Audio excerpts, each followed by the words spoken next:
before I move on to the next subject, I want to put things in a little bit more of the human aspect. And I want to share a little bit about my story because I want when you consider this cut, I want you to be able to think of a story and relate it because it is so important that we humanize this a little bit. Now, this section hits a little close to home for me. I was a young single mom. I had my first when I was 20. I was 19 when I got pregnant.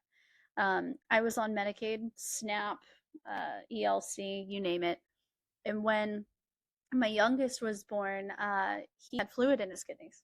And that meant constant visits to our local hospital, Shands, scans, tests, specialists, all the time.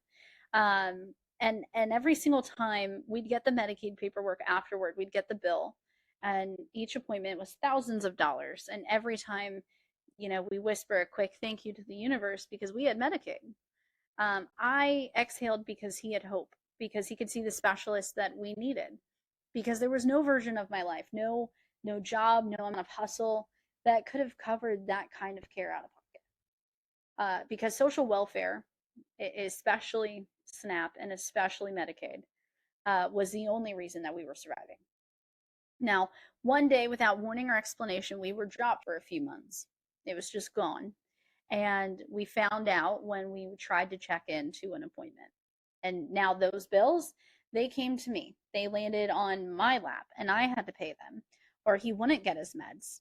He wouldn't get the care he needed. He wouldn't get his scans.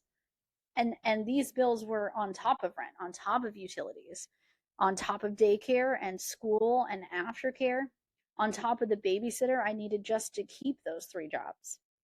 Without Medicaid, we didn't just fall through the cracks. We hit rock bottom and kept falling. Now, I was already barely holding it together before we lost it, and after we did, it shattered everything. I was already stretching every dollar, juggling schedules, keeping the lights on somehow, and feeding my kids by a thread. I couldn't take sick days. I worked through family deaths, broken bones, pneumonia, and everything else. I didn't have family around to support me. I was entirely on my own. And I did everything I could. I went without meals. I brought home the messed up orders and reorders or soup from work so my kids could eat. I rotated which bills I could pay that month and prayed that none of them would shut off. I learned 20 ways to stretch a box of rice and beans or mac and cheese, and I still had days with empty cabinets or empty fridge. But my kids never knew. Um, my kids never knew.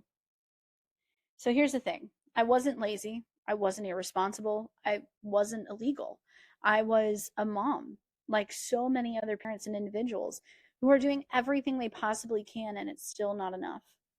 And that's who gets hit when these programs are cut. Not just statistics, not just talking points, real people in real crisis, holding it together with duct tape and a little bit of hope. Parents, grandparents, kids who get sick. And if this safety net goes away, if the people that we elected take programs like these, it's not just policy failure anymore. It's life or death. People will die, period. And that's not hyperbole. That's just what happens when care becomes unaffordable and out of reach. It's the difference between kids like mine getting the care that they need or not making it at all. It is the difference between eating or not. Now, I got through it, but it wasn't sustainable. Hell, I developed I developed ulcers and an autoimmune disease from the stress of it. And if my son hadn't gotten better, if we hadn't clawed our way up out of that hole, he might not be here. Now, I tell this story not to make you uncomfortable, but I want to make it real because bills don't just live in Congress, they live in our kitchen, our hospitals, our grocery stores, our dinner tables. And if we don't talk about it, we let those stories disappear. And I know that I'm not the only one in this slideshow right now who's lived this. Maybe not the exact same story, but the struggle, that constant push to provide, to protect, to survive. That's something many of us know all too well. And if you've never had to live it, I just ask that you hold space for it because someone in your community, maybe someone watching this with you, is carrying that weight right now. So with that, I appreciate you holding on while I shared that story. I hope that it makes things a little bit more relatable and a little bit more human to you. these policies that we're talking about in this bill, um, there's 16 million people with stories like mine. All right. Now